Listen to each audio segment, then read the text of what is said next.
Saya izin pimpinan, izin teman-teman anggota, saya ada satu video. Saya ingin semua kita merasakan bagaimana orang-orang di perbatasan sana mengalami hidupnya. Dengan tetap cinta sama NKRI, tapi negaranya nggak cinta sama mereka. Mohon diputar videonya sebentar. Lihat ibu pertiwi sedang bersusah hati. Itu Pak, itu mengangkut BBM warga Pak. Bisa 80.000 1 liter Pak. Ini Pak, masyarakat membuat landasan untuk pesawat terbang perintis Pak, biar bisa ngantar sembako. Terakhir mungkin yang dari ketua adat. Ini pernyataan ketua adat setelah tim BNPB turun ke sana. Kami membutuhkan fakta, bukti Anda ada di perbatasan. BNPB, apa guna BNPB? Hanya tinggal di kota Nunukan, di kota Tanjung Silor. Hendaknya, harusnya, mestinya di mana garis perbatasan. Karena nama mereka pengelola perbatasan, hanya mereka tahu mengelola duit yang ada saja. Kami tidak pernah merasa, kami ini orang perbatasan. Nah, jadi Anda, saya minta maaf, mohon, kalau ada perhatian Anda, silakan. Silakan saja. Jangan biarkan kami. Kalau biarkan kami, bukankah kami jadi ligitan kedua, simpadan kedua?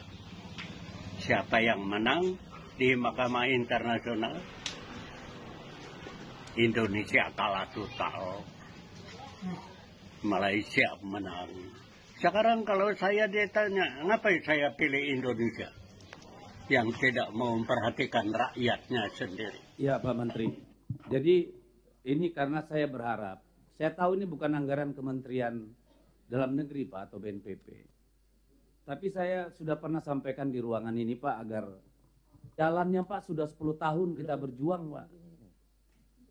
Sampai sekarang nggak jadi-jadi Pak. Setelah saya bertemu dengan Presiden pada waktu itu, saya menghadap langsung nih Pak Bas sebagai Menteri PU, menyampaikan seluruh usulan-usulan yang disampaikan oleh kepala daerah, terutama Malinau dan Nunukan. Tapi memang waktu pendek dan sekarang itu tidak ada dibicarakan di kabinet yang sekarang. Jadi saya titip Pak Menteri Dalam Negeri supaya ini dimasukkan juga Pak. Ini wilayah yang indah sekali Pak. Penghasil beras luar biasa, bisa dikatakan beras terbaik di dunia. Tidak pakai pupuk, tidak pakai bahan-bahan anorganik. Mau bikin lumbung pangan di sana besar sekali Pak. Saya terus terang Pak, udah berbulan-bulan malu ke sana Pak.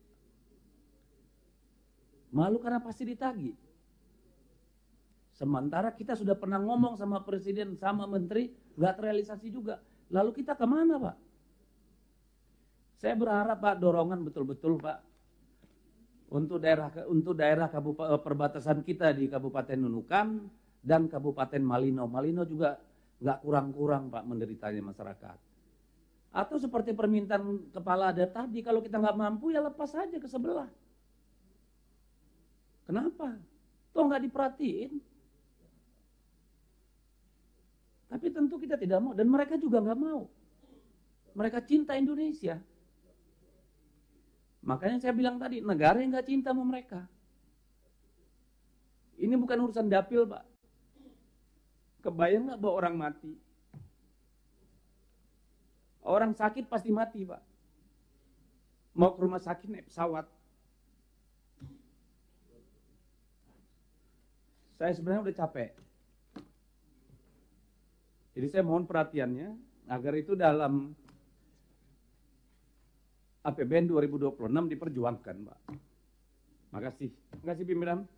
Jadi ketika Anda mengontraskan dengan rakyat itu adu domba. Enggak, kita bandingkan dengan rakyat yang gaji UMR. Gaji UMR. Ya, kan aneh kamu membandingkan dengan gaji UMR, Mbak. Ngerti nggak?